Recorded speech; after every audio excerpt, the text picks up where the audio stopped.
दोस्तों एक बार पुनः आप सभी साथियों का स्वागत, अभिनंदन, आभार। आज प्रधानमंत्री नरेंद्र मोदी भारत और पाकिस्तान की सीमा पर बसे बाड़मेर जैसलमेर लोकसभा क्षेत्र के दौरे पर थे। प्रधानमंत्री मोदी के आने से पहले जिस तरह का कयास लगाया जा रहा था, क्योंकि बाड़मेर और जैसलमेर लोकसभा क्षेत्र पर जो मुकाबले हैं वो त्रिकोणीय हो चले हैं। कांग्रेस भाजपा के साथ साथ एक युवा चेहरा जो लगातार अपना दम इस लोकसभा क्षेत्र पर दिखा रहा है, जिस तरह से उनकी नामांकन की रैली में भीड़ उमड़ी, तो ऐसा लग रहा था कि शायद प्रधानमंत्री उसका जिक्र अपनी रैली में करेंगे, रविंदर सिंह भाटी का जिक्र करेंगे निर्दलीय उम्मीदवार के तौर पर। लेकिन आज की इस रैली में प्रधानमंत्री नरेंद्र मोदी ने रविंदर सिंह भाटी के जिक्र की बात तो छोड़ो, एक रे शब्द तक का भी उन्होंने उच्चारण नहीं किया रविंदर सिंह भाटी को लेकर के। कांग्रेस पर वो लगातार हमलावर रहे, अपने पूरे भाषण में वो कांग्रेस पर हमला करते रहे। कांग्रेस पार्टी के जो वादे हैं, कांग्रेस पार्टी का जो मैनिफेस्टो कांग्रेस पार्टी ने अब कुछ दिन पहले जारी किया है, उस मैनिफेस्टो को लेकर के प्रधानमंत्री ने अपने संबोधन में जिक्र किया और उन्होंने यहाँ तक कहा कि देश के बंटवारे के लिए जिस पार्टी को हम जिम्मेवार मानते हैं, यानी कि मुस्लिम लीग, उस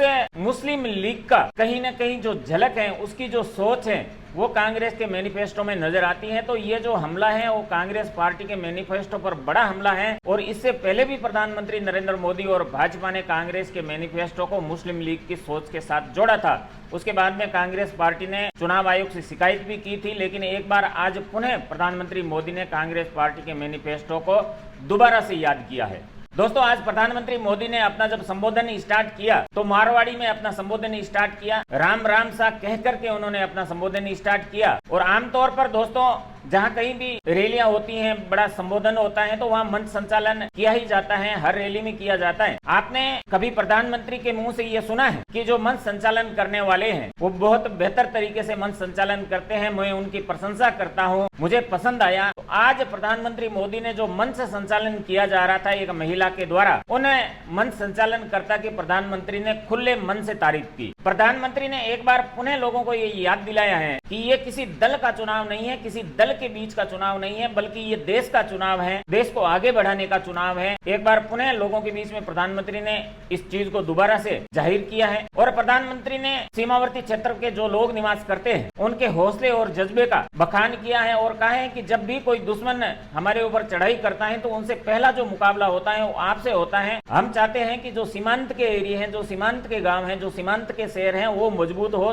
वो शक्तिशाली हो, जिसकी वजह से दुश्मन जब भी हमारी ओर आंख दिखाए तो उन्हें इसी सीमा पर अंदर आते ही मुंह तोड़ जवाब सीमांत के लोगों की ओर से दिया जा सके। उसके लिए भाजपा पूरा प्रयास कर रही है, मोदी की सरकार पूरा प्रयास कर रही है कि सीमांत के लोग मजबूत हो, सीमांत का एरिया मजबूत हो। और सबसे बड़ी बात आज की इस रैली में जो भाजपा के दिग्गज नेता हुआ करते थे, अटल और आडवाणी के साथी के तौर पर उनकी पहचान थी। अटल बिहारी वाजपेयी सरकार में कई अहम मंत्रालयों की जिम्मेवारी जिनके कंधों पर रही हो और भाजपा के संस्थापक सदस्यों में जिनके नाम की गणना होती हो, ऐसे स्वर्गीय जसवंत सिंह जी जसोल साहब का भी प्रधानमंत्री मोदी ने यहाँ पर जिक्र किया। और जब जसवंत सिंह जसोल साहब का नाम आया तो सामने बैठी हुई जो जनता थी उसमें एक अलग तरह का उत्साह देखने को आया, एक हुटिंग सी हमें सुनने को मिली। और आपको याद दिला दे कि जसवंत सिंह जसोल साहब के जो बेटे हैं कर्नल मानवेंद्र सिंह, जो पहले भाजपा में ही हुआ करते थे, लेकिन कुछ समय के लिए वो कांग्रेस पार्टी उन्होंने ज्वाइन की। कांग्रेस पार्टी में अलग अलग चुनाव भी लड़े, यहाँ तक कि वसुंधरा राजे सिंधिया के सामने भी उन्होंने चुनाव लड़ा, लेकिन वो कामयाब ना हो सके। और अब कहीं न कहीं जाकर के आज की इस रैली में एक लंबे पीरियड के बाद में 6-7 साल के बाद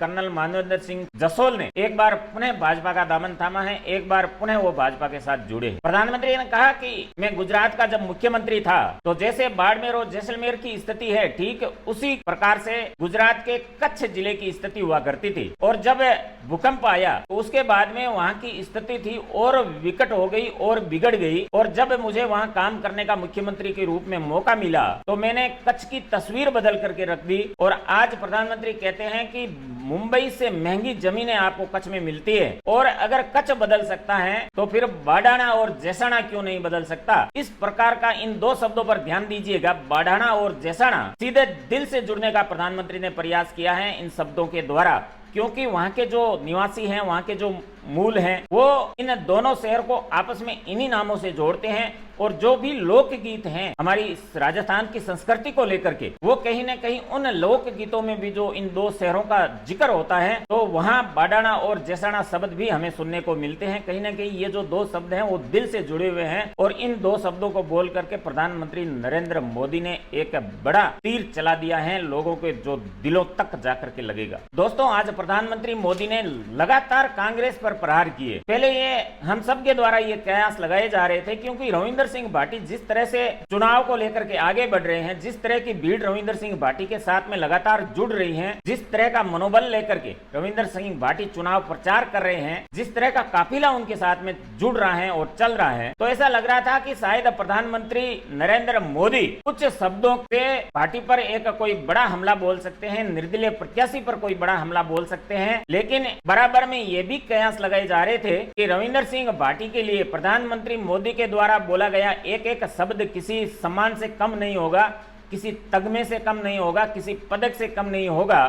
क्योंकि प्रधानमंत्री मोदी की जो रैलियां होती हैं, प्रधानमंत्री मोदी की जो स्पीचें होती हैं, उसके ऊपर देश के साथ साथ दुनिया भर के जो मीडिया होते हैं उनकी भी नजर रहती है। और प्रधानमंत्री जब इस सीट पर किसी निर्दलीय का जिक्र करते, किसी बड़े विपक्ष की दल के अलावा किसी उम्मीदवार का जिक्र करते, तो इसके साथ साथ प्रधानमंत्री का जो भाषण है वो पूरे दुनिया में सुना जाता है। तो रविंदर सिंह भाटी की जो पॉपुलैरिटी है वो पूरी दुनिया में फैलती। रविंदर सिंह भाटी के बारे में लोग जानने के लिए उत्सुक होते कि आखिर ऐसा कौन सा उम्मीदवार है जो एक सीट जहां पर लगातार भाजपा जीत रही है, लगातार भारतीय जनता पार्टी का शीर्ष नेतृत्व है, पूरे देश में 400 पार का नारा लगा करके चल रहा है, और वहां एक सीट पर एक निर्दलीय की वजह से प्रधानमंत्री को आना पड़ गया। तो कहीं न कहीं इन सब चीजों को ध्यान में रख करके रविंदर सिंह भाटी का शायद नाम नहीं लिया होगा, निर्दलीय प्रत्याशी का शायद नाम नहीं लिया होगा। और जिस तरह से कांग्रेस पार्टी और जो इंडिया गठबंधन है, जिसे प्रधानमंत्री इंडी गठबंधन बुलाते हैं, कभी भी वो इंडिया गठबंधन के नाम से उन्हें संबोधित नहीं करते हैं। वो हमेशा जब भी मौका मिलता है कि इंडी गठबंधन के लोग जो हैं वो संविधान के खत्म करने की बात कर रहे हैं। प्रधानमंत्री ने आज लोगों को यह विश्वास दिलाया कि संविधान अगर बाबा साहब उन्हें आ जाए धरती पर जन्म लेकर के, तो वो भी इस संविधान को खत्म नहीं कर सकते। संविधान हमारी गीता है, संविधान हमारे पुराण है, संविधान हमारी कुरान है, संविधान हमारा बाइबल है। यानी कि संविधान को सबसे ऊपर बताने में प्रधानमंत्री ने कोई गुरेज नहीं किया। जम करके ये कहा कि संविधान सबसे ऊपर है, सबसे सर्वोपरि है और संविधान के अनुरूप ही देश चलेगा। कांग्रेस पार्टी जो है दृष्टिकोण की राजनीति कर रही है, कांग्रेस पार्टी गलत चीजें देश में प्रचारित कर रही हैं, प्रसारित कर रही हैं, आपको उन पर ध्यान नहीं देना है। प्रधानमंत्री नरेंद्र मोदी लोगों को ये भुलावन देना भी ना भूले कि आप यहाँ जितने भी आए हैं उनसे प्रधानमंत्री कहते हैं कि मेरा एक काम आप करोगे। यानी किस तरह से एक परिवार का सदस्य एक परिवार के सदस्य को जैसे कहता है यार ये मेरा काम है कर दो ना, किस तरह से प्रधानमंत्री लोगों से जुड़ने का जो भाव उनके अंदर रहता है, जो तरीका उनका है, वो सच में नेक्स्ट लेवल का है। तो लोगों से कहते हैं कि आपको एक मेरा काम करना होगा।